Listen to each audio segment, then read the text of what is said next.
Philadelphia and Pittsburgh are certainly bigger, but Pennsylvania's capital is Harrisburg, named after John Harris. Who was he exactly?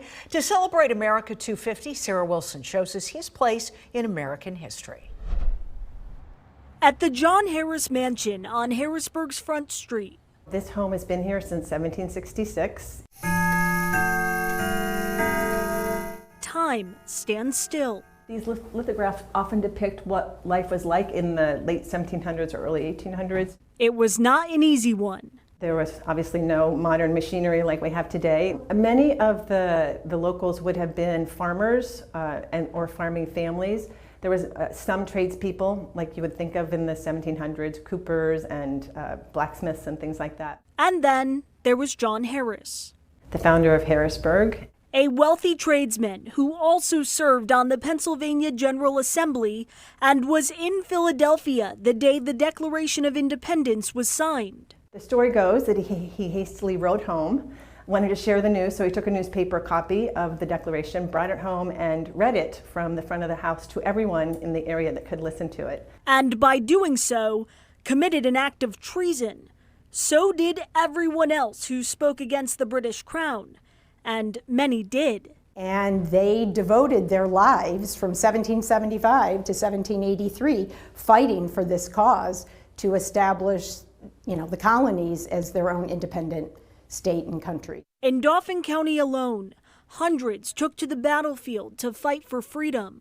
The Harrisburg chapter of the Daughters of the American Revolution is honoring them this America 250. In this room is the result of half of our research. Showcasing their names. George Pfeffer, or Henry Kelly, or William Fraser. Their service, pivotal in America's fight for freedom. Their dedication spanned well beyond 1776.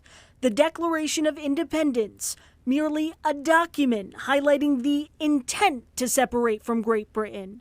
It was the beginning of a long and difficult battle that resulted in the Lancaster County Militia. So they may have been called to go out to what is now Bedford County to defend against the natives. By 1778, Pennsylvania passed a law enacting what was called the Oath of Allegiance. And so they got thousands of men to sign this Oath of Allegiance, denouncing their commitment to the British Crown in support of a new country here. Which was formally recognized September 3rd, 1783.